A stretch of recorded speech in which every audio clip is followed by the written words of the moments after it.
हाँ भाई, good morning. तो अपनी एमसीक्यू सीरीज चल रही है भाई। केमिस्ट्री की सीरीज चल रही है अपनी। उसमें अपन चैप्टर 1 जो है वो देख चुके हैं।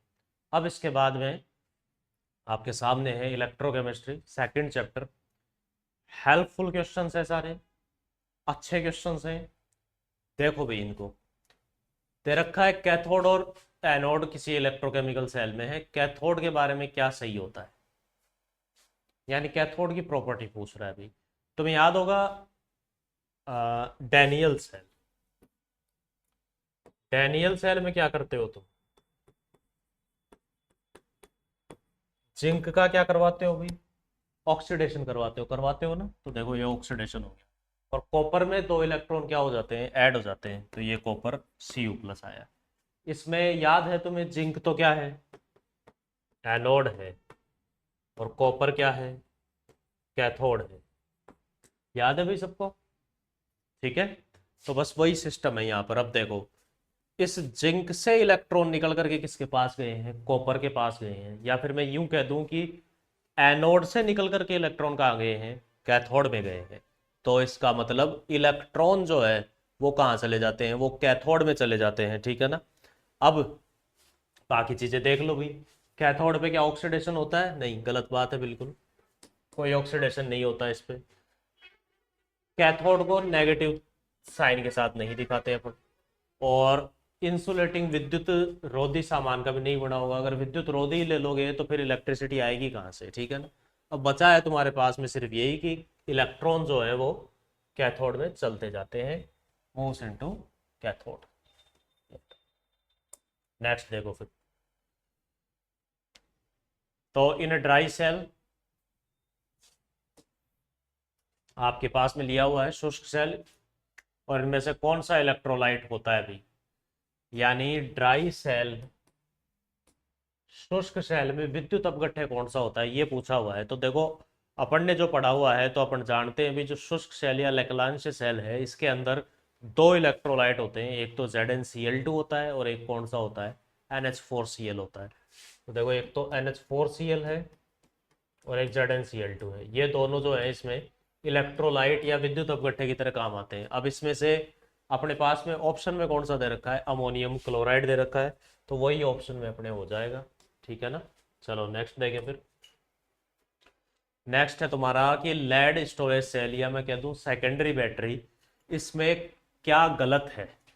ठीक है, चलो देखते हैं भी क्या गलत है इसके अंदर।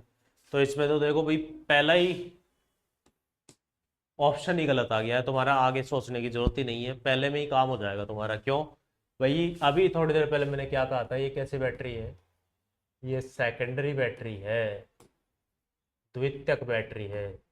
जबकि तुम्हारे इसमें क्या हो रही है, ये प्राथमिक बैटरी हो रही है, प्राइमरी बैटरी हो रही है, जो कि सरासर क्या है, गलत बात है। ठीक है ना। अब इसमें और देख लो तुम।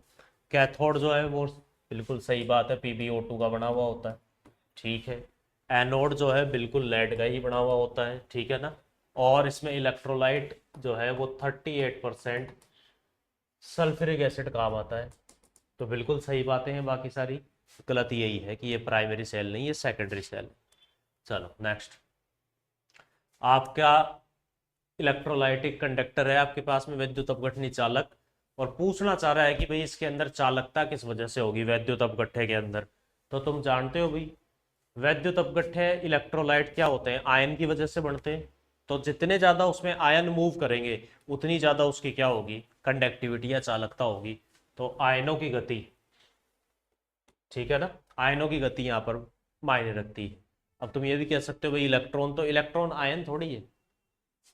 इलेक्ट्रॉन आयन नहीं, इलेक्ट्रॉन तो आवेशित कण है, चार्ज्ड पार्टिकल है वो तो। ये तो किसी एटम पे प्रेजेंट होगा तब आयन बनेगा, और इलेक्ट्रोलाइट में आयन बनते हैं। ठीक है ना। तो आयन का मूवमेंट आएगा यहाँ पे। चलो नेक्स्ट। आपसे पूछा है ईंधन सेल, फ्यूल सेल, और इसमें ईंधन के रूप में या फ्यूल के रूप में। तो देखो, ईंधन सेल या फ्यूल सेल जब अपन पढ़ते हैं ना, तो इसमें ईंधन के रूप में आप हाइड्रोजन काम ले सकते हो, आप मैथेन काम ले सकते हो, आप ऐसे एथेन काम ले सकते हो। यानी कि हाइड्रोकार्बन को काम में ले सकते हो, हाइड्रोजन को काम में ले सकते हो। लेकिन हाइड्रोजन की जो कैलोरीफिक ऊष्मा है, इसकी जो कैलोरीफिक एनर्जी है या ऊष्मा है, कैलोरीफिक वैल्यू है, वो सबसे ज्यादा होती है, तो ये सबसे बेस्ट ईंधन या सबसे बेस्ट फ्यूल के तौर पर काम आ सकता है। इस वजह से तुम्हें यहाँ हाइड्रोजन को रखना है, ठीक है ना।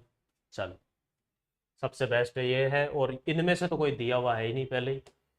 चलो नेक्स्ट देखें फिर, इनमें से ईंधन सेल का कैथोड किससे बना हुआ होता है। तो देखो इलेक्ट्रोकेमिकल सीरीज को थोड़ा सा याद कर लो भाई, हाइड्रोजन यहाँ आएगा, ऑक्सीजन जो है वो नीचे आएगा भी इलेक्ट्रोकेमिकल सीरीज में, और जो नीचे आता है उसका क्या होता है, अपचयन होता है, रिडक्शन होता है, और उसी का क्या बनता है, कैथोड बनता है। और जो अप साइड में आता है उसका ऑक्सीडेशन होता है, और वो क्या बनता है, एनोड बनता है। तो इसके अंदर देखो आपका फ्यूल सेल जो है वो बना हुआ किससे है, H2 और O2 से।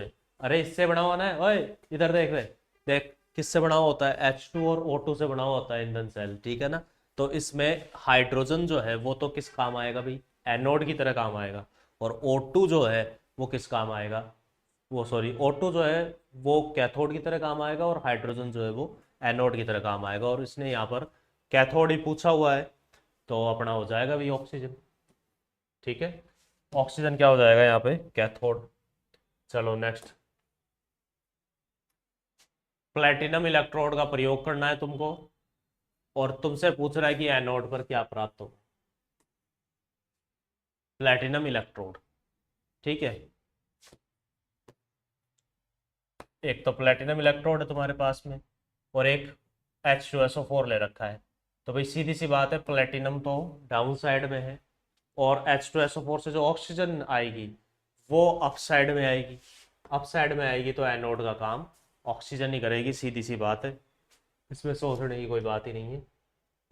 और लगे हाथ तुम थोड़ी सी इलेक्ट्रोकेमिकल सीरीज भी यहाँ याद रख लेना। ट्रिक बताता हूँ बढ़िया सी, देखो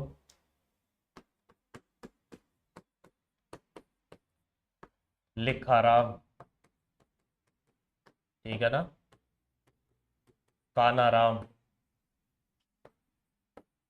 मांगे, लिखा राम काना राम मांगे, अल्लाह मेरी जिंदगी क्यों फीकी है, अल्लाह मेरी जिंदगी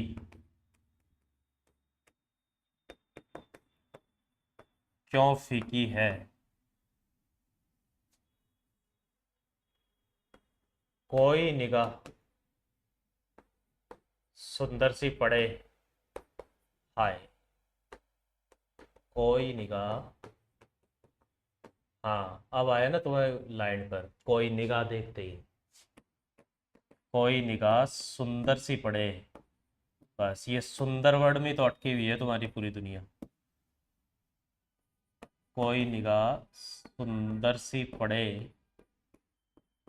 हाय, जीवन सफल हो जाए, नहीं, कोई निगाह सुंदर सी पड़े, हाय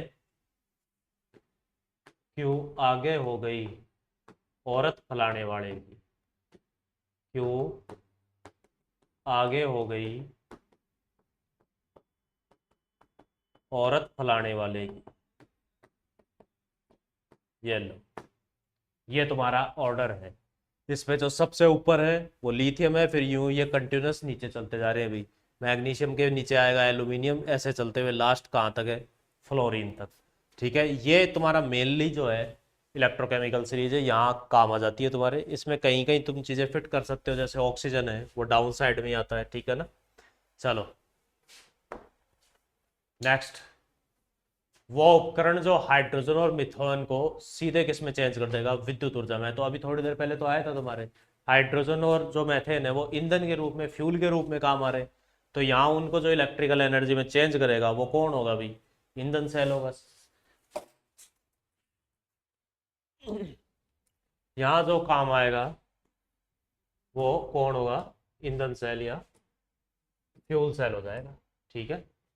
चलो नेक्स्ट देखें इसके बाद, हाँ जी, नेक्स्ट तो मैं ये कुछ इलेक्ट्रोड पोटेंशियल दे रखे हैं, और ये क्या पूछना चाह रहा है, ये पूछना चाह रहा है कि +2 से +3 में जाने पर सबसे इजी प्रोसेस कौन सी होगी, जबकि तुम्हें दे क्या रखा है, +3 से +2, मतलब रिडक्शन की वैल्यूज तो दे रखी हैं, और तुमसे ऑक्सीडेशन पूछ रहा है, तो इसमें यूं कर लो ना, उल्टा कर लो। जिसका रिडक्शन सबसे आसान है उसका ऑक्सीडेशन सबसे हार्ड है, और जिसका रिडक्शन सबसे हार्ड है उसका ऑक्सीडेशन सबसे इजी है। सीधी सी बात है। लिख देता हूं मैं यहाँ पर ये बात। भाई रिडक्शन अगर इजी है तो ऑक्सीडेशन क्या है, हार्ड है। ऑक्सीडेशन अगर किसी का इजी है तो इसका रिडक्शन क्या है, हार्ड है। चलो अब यहाँ रिडक्शन की वैल्यूज दे रखी हैं, तो तुम तो पहले यही पूछ लो इसके अंदर रिडक्शन किसका इजी है। तो भाई इसमें एसआरपी जिसकी सबसे ज़्यादा है, ये रे, उसका रिडक्शन क्या है, सबसे इजी। ठीक है। अब तुम्हें चाहिए क्या, तुमको चाहिए भाई ऑक्सीडेशन। तो इसमें रिडक्शन हार्ड सबसे ज़्यादा किसका हुआ, जिसकी वैल्यू सबसे कम है। अब इसका रिडक्शन हार्ड है तो इसका ऑक्सीडेशन क्या होगा फिर, रिडक्शन हार्ड है तो ऑक्सीडेशन क्या होगा, इजी होगा। तो कौन से के लिए है भाई सी आर, ये क्रोमियम के लिए है, तो क्रोमियम सबसे इजी रहेगा। चलो नेक्स्ट देखें फिर। हाँ जी, मोलर कंडक्टिविटी आपसे पूछी जा रही है, तो देखें इसको सोल्व करें। मोलर कंडक्टिविटी लैम्डा का क्या फॉर्मूला होता है, याद है कि भाई तुम लोगों को, अरे याद है क्या, कप्पा अपॉन सी, ये होता है मोलर कंडक्टेंस का फॉर्मूला। अब इसमें सेंटीमीटर है तो 1000 से क्या कर दो, इसको मल्टीप्लाई कर दो, और अगर मीटर में आए तो क्या कर दो, 1000 का भाग दे दो। चलो देखो अब कप्पा कहाँ है तुम्हारा, ये रहा 0.0152। और ये तुम्हारी कंसंट्रेशन, तुम्हारी तो क्या है कंसंट्रेशन, तुम्हारी तो अभी कुछ नहीं है भी, पढ़ोगे तो मिलेगी तुम्हारी कुछ ना कुछ, वरना तो कुछ नहीं मिलना। चलो अब इसको सॉल्व करोगे तुम, तो ये लगभग देख लेना, इसको हटाओ यहाँ से, यहाँ आगे 10⁴ ये, और ये हटा दिया यहाँ से, यहाँ आ गया 100। अब ये काट दो यहाँ से, ये लो कट गए। अब यहाँ क्या बचा हुआ है, 1520 बच गया, और यहाँ बच गया 15।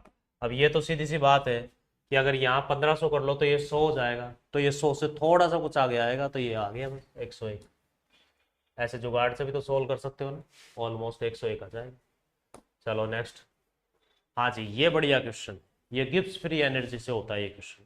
देखो इसके अंदर तुम्हें एस आर पी वैल्यूज दे रखी हैं एक ही आयन की, और इसी के तुम्हें एनोड कैथोड बनाने हैं।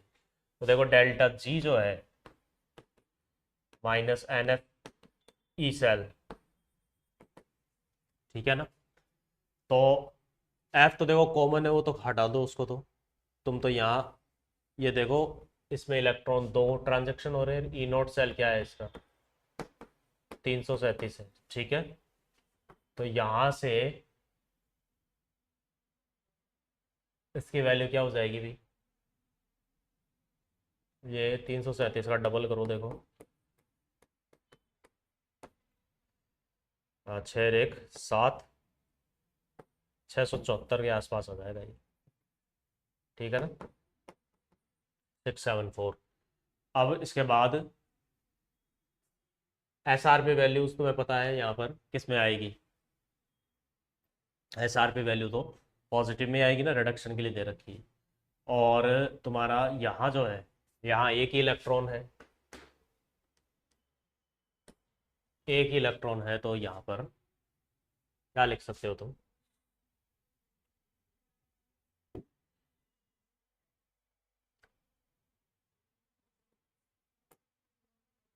इस ज़्यादा वाले को तो कैथोड बना लोगे, इसको एनोड बना लोगे, तो उठाओगे इसमें से तो क्या वैल्यू आ जाएगी। तो बेसिकली यहाँ पर तुम्हें इलेक्ट्रॉनों का खेल है थोड़ा सा, जितने इलेक्ट्रॉन ट्रांजिशन कर रहे हैं वो यहाँ पर लगाना ज़रूरी है। तो इसमें दो इलेक्ट्रॉन थे, तो आपका पहला जो ई नोट सेल है, या मैं कह दूँ कैथोड है, उसको 2 से गुणा करना पड़ा है, और फिर इसमें से एक घटाओगे तो कितना आ जाएगा, 0.521 आ जाएगा, ठीक है ना। तो ये तुम्हारा आंसर आ जाएगा इसमें। अब ये है रिड्यूसिंग पावर, यानी दूसरे का अपचयन करना है, तो खुद का क्या करना है, ऑक्सीडेशन। फिर से यहाँ पर ऑक्सीडेशन पूछा जा रहा है, ठीक है। और तुम्हें वही SRP वैल्यूज दे रखी है, तो जिसका रिडक्शन सबसे हार्ड है उसका ऑक्सीडेशन सबसे इजी होगा। तो इसमें सबसे कम वैल्यू ये है, इसका रिडक्शन सबसे हार्ड होगा, तो इसका ऑक्सीडेशन सबसे इजी हो जाएगा। ये पहले नंबर पर है ना वाई, तो ये तो एक में ही है देखो, इसके अलावा तो किसी ऑप्शन में है ही नहीं, तो यही हो जाएगा तुम्हारा ऑप्शन। और इसकी एक्सप्लेनेशन अभी थोड़ी देर पहले आई थी, वो याद रख लेना। रिडक्शन जिसका हार्ड है उसका ऑक्सीडेशन इजी है, और जिसका ऑक्सीडेशन इजी है उसका रिडक्शन हार्ड हो जाएगा, जिसका ऑक्सीडेशन हार्ड हो जाएगा उसका रिडक्शन इजी हो जाएगा, ठीक है। चलो नेक्स्ट देखो फिर। यहाँ गैल्वेनिक सेल दे रखा है तुम्हें, और पूछा जा रहा है कि वो इसकी वोल्टता या वोल्टेज जो है वो किस किस चीज़ पर डिपेंड कर रही है। तो सीधी सी बात है, वोल्टेज, कंसंट्रेशन, टेम्परेचर, इलेक्ट्रॉन सब पर डिपेंड करती है, तो ऑल ऑफ देम। चलो नेक्स्ट। हाँ जी, ये इक्विलिब्रियम कांस्टेंट का एक सवाल जो है तुम्हारे पास में दिया हुआ है, ठीक है ना। तो इक्विलिब्रियम कांस्टेंट जो है, पहले तो इसका फॉर्मूला लिखो।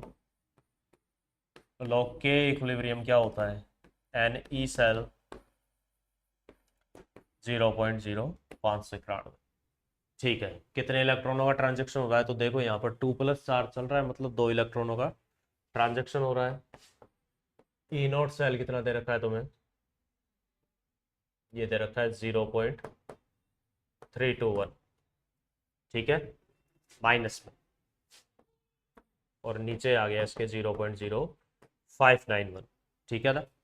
अब इसको एक बार अपन डिवाइड कर लेते हैं, इसको डिवाइड करें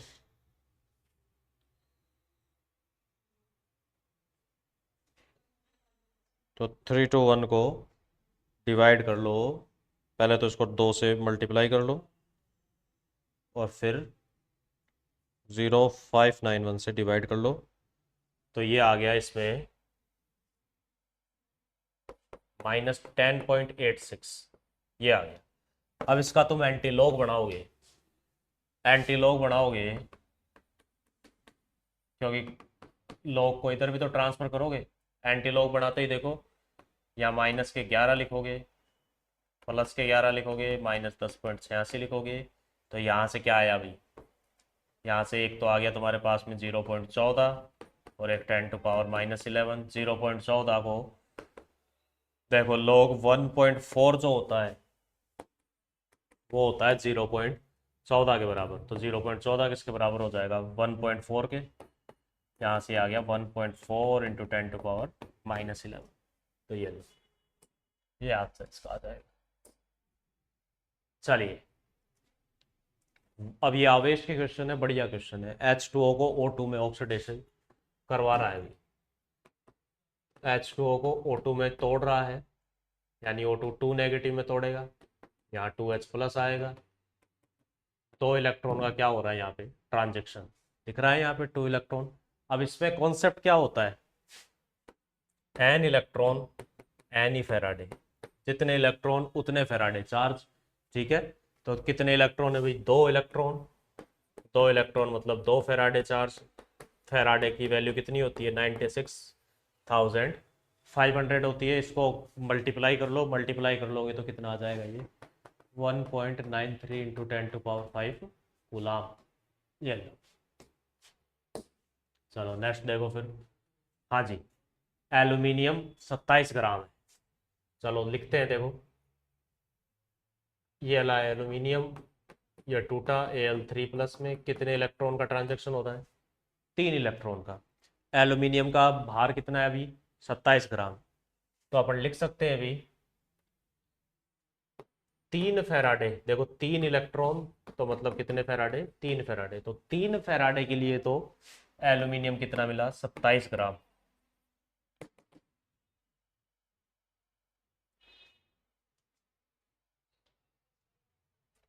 3 फेराडे के लिए तो एल्यूमिनियम मिला 27 ग्राम, तो 1 फेराडे के लिए कितना मिलेगा, तो 27/3। और तुम्हें कितने फेराडे दे रहा है, 5 फेराडे दे रहा है, तो 5 फेराडे के लिए कितना आएगा, 27/3 इंटू 45, देख लो 3 नाम 27, 9 पंजे 45 ग्राम, 45 ग्राम इसका आंसर आ जाए। ठीक है, चलिए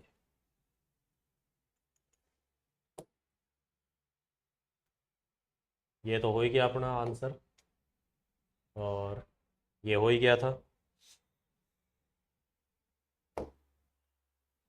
ये हो ही गया।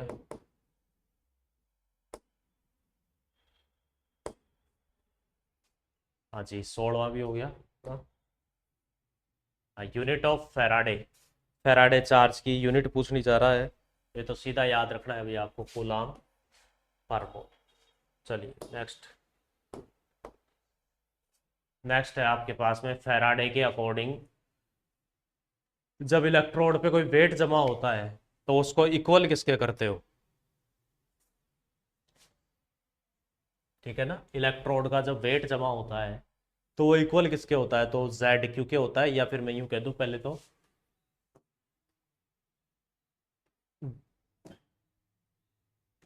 डब्लू जो है वो प्रोपोर्शनल होगा क्यू के, फिर प्रोपोर्शनल हटेगा तो जेड क्यू के, और जेड जो है तुम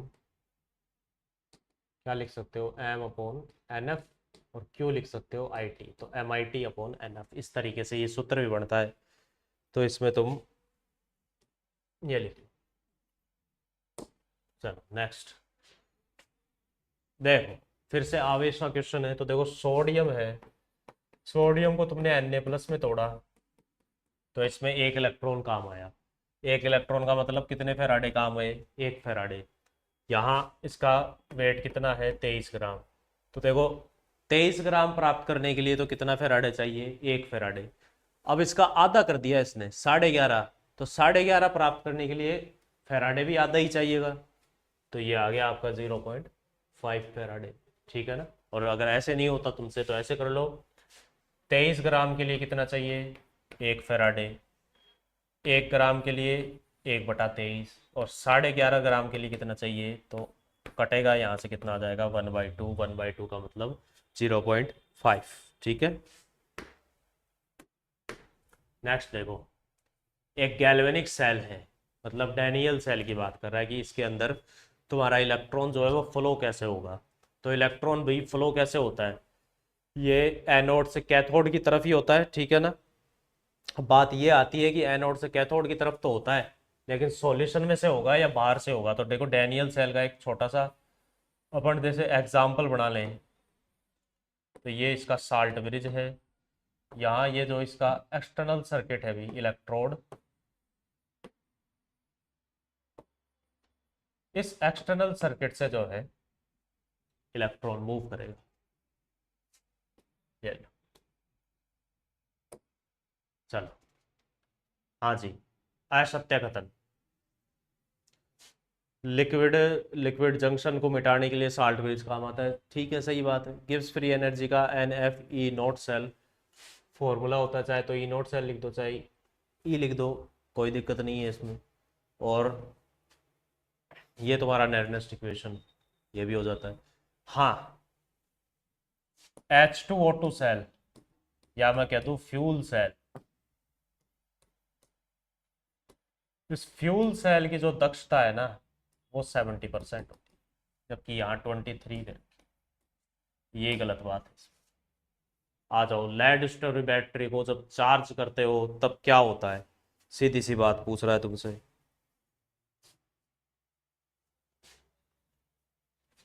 लेड स्टोरेज बैटरी को चार्ज करते हो तब क्या होता है? हाँ जी, तो लेड स्टोरेज बैटरी को तुम चार्ज करोगे तो ये तो सीधी सी बात है, क्या मिलेगा तुमको? सल्फर, सल्फ्यूरिक एसिड मिल जाएगा।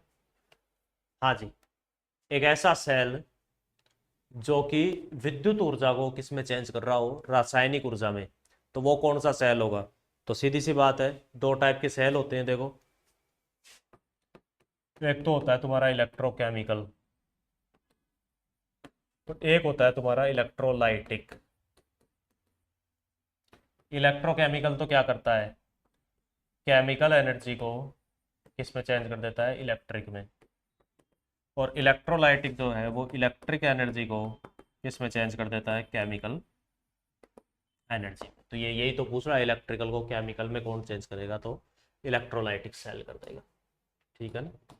ये बात हो गई अपने इलेक्ट्रो की।